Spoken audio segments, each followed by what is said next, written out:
IAS ಅಧಿಕಾರಿಯಾಗಿದ್ದ DK Ravi ಅವರ ಪತ್ನಿ ಕುಸುಮಾ ಅವರು ಆರ್ಆರ್ ಕ್ಷೇತ್ರದಲ್ಲಿ ಚುನಾವಣೆಗೆ ಸ್ಪರ್ಧೆ ಮಾಡಲು ಕಾಂಗ್ರೆಸ್ ಅವಕಾಶ ಮಾಡಿಕೊಟ್ಟಿದೆ. ಆದರೆ ಅವರ ಬಗ್ಗೆ ಸಂಸದೆ ಶೋಭಾ ಕರಂದ್ಲಾಜೆ ಅವರು ಲಘುವಾಗಿ ಮಾತನಾಡಿರುವುದು ಸರಿಯಲ್ಲ ಅಂತ ಕಾಂಗ್ರೆಸ್ ಮಹಿಳಾ ನಾಯಕಿ ಶಾರ್ಲೆಟ್ ಪಿಂಟೋ ಕಿಡಿಕಾರಿದ್ದಾರೆ. ಮಂಗಳೂರಿನ ಕಾಂಗ್ರೆಸ್ ಕಚೇರಿಯಲ್ಲಿ ಸುದ್ದಿಗೋಷ್ಠಿ ನಡೆಸಿ ಅವರು ಮಾತನಾಡಿದರು. ಡಿಕೆ ರವಿ ಅವರ ಪತ್ನಿ ಕುಸುಮಾ ಅವರಿಗೆ ರಾಜಕೀಯದಲ್ಲಿ ಅವಕಾಶ ಸಿಕ್ಕಿದೆ. ಸೋನಿಯಾ ಗಾಂಧಿ, ಪ್ರಿಯಾಂಕಾ ಗಾಂಧಿ ಅವರು ಮಹಿಳಾ ಸಬಲೀಕರಣಕ್ಕೆ ಹೆಚ್ಚು ಒತ್ತು ಕೊಡ್ತಾ ಇದ್ದಾರೆ. ಆದರೆ ಸಂಸದೆ ಶೋಭಾ ಕರಂದ್ಲಾಜೆಯವರು ಮಹಿಳೆಯಾಗಿದ್ದು ಮತ್ತೊಬ್ಬ ಮಹಿಳೆಯ ಬಗ್ಗೆ ಕೀಳಾಗಿ ಮಾತನಾಡಿರುವುದು ಸರಿಯಲ್ಲ.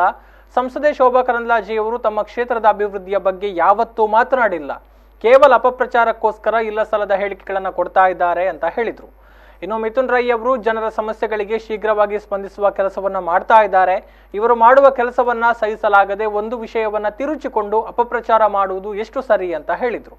ಡಿಕೆ ರವಿ ಅವರ ಧರ್ಮಪತ್ನಿ ಇವತ್ತು ಪತಿಯನ್ನು ಕಳೆದುಕೊಂಡ ಶ್ರೀಮತಿ ಕುಸುಮಾ ಅವರಿಗೆ ಇವತ್ತು ರಾಜಕೀಯದಲ್ಲಿ ಒಂದು ಅವಕಾಶ ಸಿಕ್ಕಿದೆ. ಇವತ್ತು ಕಾಂಗ್ರೆಸ್ ಪಕ್ಷದಲ್ಲಿ ಮಹಿಳೆಯರಿಗೆ ಅತಿ ಹೆಚ್ಚಿನ ಅವಕಾಶ ಲಭಿಸುವ ನಿಟ್ಟಿನಲ್ಲಿ ನಮ್ಮ ನಾಯಕಿಯಾದ ಶ್ರೀಮತಿ ಸೋನಿಯಾ ಗಾಂಧಿ ಅವರಾಗಿರ್ಬೋದು, ನಮ್ಮ ಪ್ರಿಯಾಂಕಾ ಗಾಂಧಿ ಅವರಾಗಿರ್ಬೋದು, ಇವತ್ತು ಮಹಿಳಾ ಸಬಲೀಕರಣಕ್ಕೆ ಇವತ್ತು ಹೆಚ್ಚು ಒತ್ತು ಕೊಡ್ತಾ ಇದ್ದಾರೆ. ಆದರೆ ಈ ಒಂದು ವಿಚಾರವಾಗಿ ಮಾತಾಡುವಾಗ ಶೋಭಕರ್ ಅವರು ಒಂದು ಮಹಿಳೆಯಾಗಿ ಇನ್ನೊಂದು ಮಹಿಳೆಯ ಬಗ್ಗೆ ಬಹಳಷ್ಟು ಕೀಳು ಮಟ್ಟದಲ್ಲಿ ಅವರು ಇವತ್ತು ಮಾತಾಡಿದ್ದಾರೆ.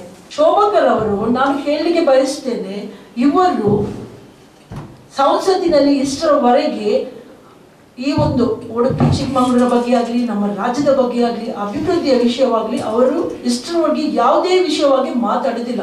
ಈ ಬಿಜೆಪಿ ಅವರು ಅಪಪ್ರಚಾರ, ಯಾಕೆಂದ್ರೆ ಇವರು ಸೋಲಿನ ಭೀತಿಯಿಂದ ಈ ರೀತಿಯ ಒಂದು ಹೇಳಿಕೆಯನ್ನು ಅವರು ಕೊಡ್ತಾ ಇದ್ದಾರೆ.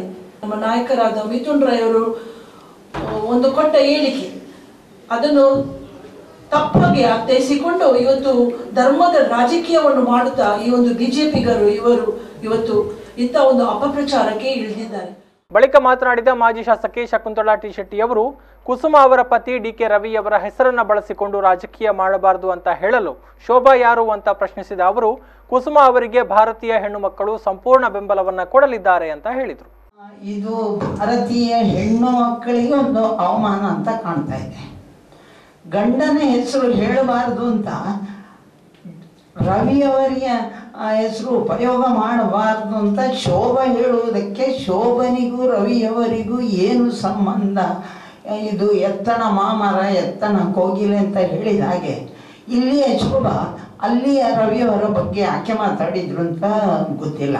ಅವರು ಸಂಪ್ರದಾಯಬದ್ಧವಾಗಿ ಹಿರಿಯರ ಆಶೀರ್ವಾದದ ಒಂದಿಗೆ ಮದುವೆ ಆದವರು. ಗುಟ್ಟು ಆಗಿ ಕದ್ದು ಮದುವೆಯಾದವರಿದ್ದರೆ ಗಂಡನ ಹೆಸರು ಹೇಳುವಾಗ ಆ ಧೈರ್ಯ ಇರುವುದಿಲ್ಲ. ಕುಸುಮ ಧೈರ್ಯವಾಗಿ ಮದುವೆ ಆದವರು, ಅವರಿಗೆ ಆ ಹಕ್ಕು ಇದ್ದೇ ಇದೆ. ಅವರ ಜೊತೆ ನಾವಿದ್ದೇವೆ. ಎಲ್ಲ ಭಾರತೀಯ ಹೆಣ್ಣು ಮಕ್ಕಳು ಅವರಿಗೆ ಸಹಕಾರ ಕೊಡ್ತಾರೆ ಗಂಡನ ಹೆಸರು ಹೇಳಿಕೊಳ್ಳುವುದಕ್ಕೆ ಅಂತ ನನ್ನ ಅನಿಸಿಕೆ. ಸುದ್ದಿಗೋಷ್ಠಿಯಲ್ಲಿ ಮಹಿಳಾ ಕಾಂಗ್ರೆಸ್ನ ಪ್ರತಿಭಾ ಕುಳಾಯಿ, ಶೋಭಾ ಕೇಶವ್, ಶಶಿಕಲಾ ಪದ್ಮನಾಭ, ನಮಿತಾ ಡಿ ರಾವ್ ಉಪಸ್ಥಿತರಿದ್ದರು.